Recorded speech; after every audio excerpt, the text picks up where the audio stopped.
As a responsible person with growing concerns for your privacy and personal liberty, you want to know where we're headed and what you can do about it. We ask the experts what you need to do to take prudent and responsible action to safeguard your family's wealth and well-being, and what basic first steps will help you to be aware and prepared. ReluctantPreppers.com. Welcome back, Reluctant Preppers. We have an important returning guest today, Andy Hoffman, Marketing Director for Miles Franklin and well-known commentator on the precious metals markets, is back with us here again on Reluctant Preppers. Andy, thank you for joining us. Absolutely. A return guest in more than one way, since this will be our second taping this morning. Yeah, we had some technical difficulties earlier. I'm glad we were able to reconnect on this historic day of Trump's presidential inauguration. Our previous conversation came before the event. Now that he has just been inaugurated, the question remains that we asked you earlier is what areas can a President Trump actually make a difference in for reducing risk of a collapse and a calamity that would impact our people severely, versus where are there fundamental realities where we're past the point of no return? Well, let's put it this way. Back in 2008, when I was voraciously supporting Ron Paul, that was 2008, when we had half the debt we have now, and currencies weren't crashing, and all the kind of things that the world's dealing with now, all the social and political revolutions. Back then, I thought it was inevitable that we'd have a major economic and financial calamity. And I thought, even if Ron Paul gets in, there's nothing that he could even do other than to be a good custodian from the current status quo, which is dying, to the next status quo, which could be a long and dangerous and difficult time. But I think a real true diplomat, someone who knows what the right things to do are and how to speak to people, would be the best thing that the nation could have. Now, again, here we are 8 years later, and the financial situation, economic, political, social, monetary, you name it, is far worse than it was back then.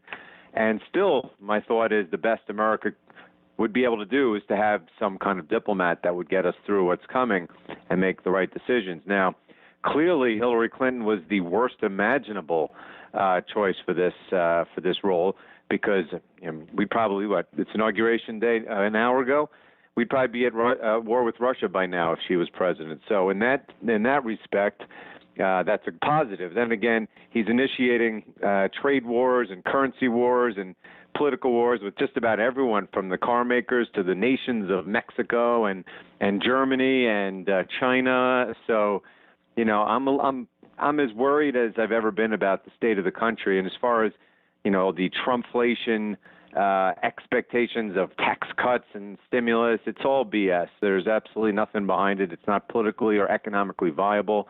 Repealing Obamacare, all those kind of things, people are going to realize very quickly that none of that is viable. And most of what he wants to do is not even good for America, even if he could do it.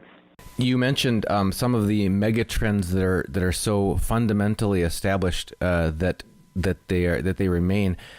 What are some of those main? What are some of the main risk factors that you see that are looming over us still? The biggest factor is the debt. I mean, we talk about the giant pink elephant in the room, which gets gianter and pinker every day. I mean, to think that George Bush doubled our debt and then Obama just doubled our debt, and even, these so-called great plans that Trump has, they're admitting that they're going to cause a massive increase in debt, and let alone if interest rates rise, none of this is even possible. But, to try to consider having massive inflationary policies at a time where you have record debt to start with is a recipe for disaster. So, I'm lost track of the question for a second. But basically, you mentioned unpayable debt. Yeah, the megatrend is the debt. The megatrend is the debt. It has to go bigger. Look, the definition of a Ponzi scheme is something that must grow larger to survive, and it must grow larger exponentially so and maintain confidence while it's getting larger. And that's what the Fiat Ponzi scheme is. That's creating all of this debt. There's no way that you can pay the debt, and there's no way you can even slow down the pace of the debt. And that's the biggest megatrend out there. The second one, of course, is the fact that the currencies themselves are falling apart. I mean, most fiat currency regimes last only about 3 or 4 decades, and now we're into our 5th decade, and you're seeing serially currencies getting crushed. Look at today, the pound, the Mexican peso. Across the board, we're talking about currencies getting crushed. And last but not least is the demographics, which is slowly but surely sinking its teeth into the Western world. Japan, Germany, the United States, you name it. Even China, the demographics are so bad that even if there were policies that were favorable put into place, they would still be swamped by this tsunami of demographics. Whereas, again, it's a Ponzi scheme, Social Security, Medicaid, all these things. There's just too many people out there that need things and too little people giving things. And that's why you get more draconian government actions as we move towards socialism and communism and fascism, to sate the growing thirst of these needy people. In response to the anticipation of a Trump presidency, there was, you said in the past, unprecedented amount of doubling down and intervention to suppress precious metals prices. Could we turn our attention to gold and silver? What has been going on for the past quarter or so, and what do you see changing now, and what do you see ahead for 2017? Look, I've had a what I call manipulation mantra going on. I think I muttered it to myself back in 2005, each day worse than the last. And again, it all goes back to this Ponzi scheme. The only way to keep the game going is for the manipulation to grow exponentially. It just can't stop. It has to get worse to the point where we now have all-time high valuations of financial assets in the Western world at a time where we have all-time low fundamentals, and the opposite goes for precious metals. I would say that arguably, on a quantitative or qualitative basis, we now, because of the suppression, have the lowest valuations relative to, the amount of money printed, the supply-demand fundamentals, the future outlook for monetary printing, all that, than we've ever had. So how long can it go? I mean, it's a difficult question, but it's clearly, I've talked about forever the last-to-go markets, meaning the manipulations are starting to fail no matter how much they do. All this QE that they've done and negative interest rates, it's failing serially around the world. You're seeing currencies collapse. A lot of bond markets have been collapsing. A lot of stock markets are doing terribly, particularly in local currency terms. And that's with a record amount of manipulation. So they're going to keep ramping it up and ramping it up. A perfect example would be the post-election where, the powers that be had it all set up for Hillary Clinton to win, and then when she didn't, they said the only way we're going to save the system is if we double down and try to put a facade on this Trump victory, which is, as I predicted beforehand, at Brexit times 10, and make it look like it's not so bad. And all that's done is created even bigger bubbles that have to burst, certainly in real terms and probably nominal terms as well. In face of this suppression, what do you see as the actual underlying supply and demand dynamics for gold and silver for the year going forward and the decade going forward? The supply demand right now, as we speak, has never been tighter, particularly in the eastern part of the world and the third world, where currencies have gotten absolutely destroyed. Central banks are buying as much as ever. The Chinese are buying as much as ever. The Indians, for all they say, are probably buying close to as much as ever, and they're certainly going to be buying silver if they have difficulty buying gold. And the biggest issue out there, which I've been discussing for some time, what we're talking about, this manipulation for so many years has absolutely destroyed the mining industry. And the mining industry for gold and silver, there's a reason why they call them precious metals. They are very scarce. It's not like oil where the price goes up and there's always technology that brings more supply to market like shale. And gold and silver, all of the low-hanging fruit has been found. In fact, I've now been in the sector. In May, it'll be 15 years. And I remember about 5 years ago, I wrote an article called "The Only Major Gold Discovery in This Bull Market Gone Goodbye," because it was a discovery in Ecuador in about 2005 or 6, and to this day it still hasn't been produced because the government of Ecuador is asking for like a 70% royalty. So that's the only one in 15 years. There's been no major discoveries, and as a result, you're seeing the reserves have been plunging. I think they're down 40% in the last 5 years alone. CapEx is down. The development costs have exploded. A lot of the mining companies have gone bankrupt or are very spotty balance sheets, and of course they're scared because the prices have never been able to sustain high levels, and for the most part they're not economic.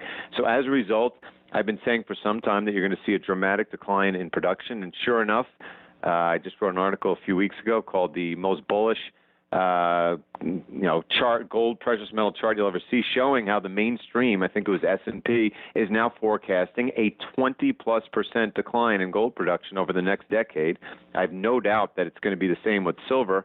And as a result, I mean, can you imagine what the demand will be 10 years from now when pretty much all of the fiat currencies in the world have been destroyed? And we have 20% less supply out there, and all the people like us who hold it have no intention at all of selling. So again, supply demand is going to be tighter in the coming decade than ever before. In the face of that reality, when do you perceive, and what would be examples of where the physical demand could overwhelm the manipulations, which are admittedly doubling down in the face of a rising market? Well, I mean, where? It's a global market, right? So it's just the question is more a matter of when. There's just too many central banks now that are buying, particularly the Chinese, the Russians, and there's too little people. There's no, all the weak hands that there were going to be, whether it's in the scrap market or the sell your jewelry market, or just the holders like us, the strong hand holders like us. All those people are going to sell have sold already, and there's not a lot of supply coming. So I got to think it's as close as it's ever been before. I was just looking, the other day. There's this website that shows the disparity of the Chinese gold and silver prices, and since the post-election smash, they've been enormous. In silver, they're bordering some of the biggest shortages we've had since 2013 and 11. It's still like $1.30 more per ounce to get an ounce of silver in China as it is here. So you're seeing shortages show up in certain parts of the world. We haven't seen it here. In large part because the stock market has been goosed and people have lost their focus on it temporarily. But around the world, there's record demand. I mean, the price of gold in nearly every currency right now is either at, near, or in many cases well above previous all-time highs. Speaking of the stock market being goosed, you mentioned that, for example, in Japan, which is several years ahead of us in that game, how that plays out and how it talks about this supply and demand balance. Can you clue us in on looking ahead to the future of what happens when you keep trying to goose the stock market? What ends up happening? Well, we're talking about, people say, well, there'll be a stock market crash. And you say, well, my answer is no in nominal terms, because for the most part, they can goose it forever. I mean, look at the Japanese, the Swiss. I mean, these are central banks that are overtly buying stocks, and even the United States has discussed it, and ECB has discussed it. So theoretically, even if the real rates of return fall because all this money printing creates inflation, they could nominally hyperinflate. I mean, look at the Venezuelan stock market; it's done fantastic. Zimbabwe, you name it. But in real terms, they've gotten killed. That said, and I think I can't remember the article I wrote about this some time ago about the limits of QE. I mean, the Bank of Japan is now a top 10 holder of like every major company in Japan. So at some point, you actually will run out of things to buy. In fact, the ECB has had this problem all this year. They are running out of sovereign bonds to monetize. So they're continually having to go down the chain of quality. Now they're buying corporate bonds. They'll probably expand it. So instead of owning, say, 30% of German bonds, they can own 50 or 60%. So at some point, you're going to run out. And more importantly, the market will realize that you're running out of things to buy. So, yes, there are quantitative limits to how far you can take QE. And I expect that a lot of these central banks are going to have to try it because, you take your foot off the gas pedal for a second and it's game over. You mentioned both gold and silver. Can you touch base with us on what you see ahead for the gold-silver ratio in 2017, and what does that have to do with if people are still wanting to accumulate, what they should consider about the gold-silver ratio? Right. I and others have talked about it ad nauseum because it's a never-ending topic. And I don't think of it in terms of a trading. I mean, look, there are reasons to own gold and reasons to own silver. I've always recommended to people, unless you feel strongly one way or the other, to own about 50%, which is where I am. And then from there say, well, why would I want to own one more than the other? But the fact is, if you are more inclined towards silver, it's clearly more undervalued. It's been, because it's a smaller, thinner market, it's been manipulated even more to the point that it's right now it's 70 to 1, and it's been as high as 80 or 90 to 1. I mean, historically it was 10 or 15 to 1 based on roughly the amount of silver that comes out of the ground relative to gold. And arguably, to me, there's no reason why it shouldn't be at that level, since the level of silver coming out, the gold is now more like 9 to 1. It's just as monetary as it's ever been before, and of course, nearly all the silver in the world that's been mined has been consumed. So it's a far tighter market than even gold is, and I expect, as we saw it go down to maybe 35 or 40 to 1 in 2011, and so I can't imagine how it won't get to that level at least, and probably significantly lower in the coming years.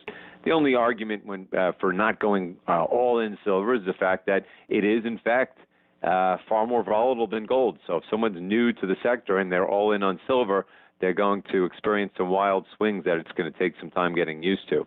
You mentioned in passing the pressure in the Indian market that's added to the demand by the press for a cashless society there, an elimination of cash.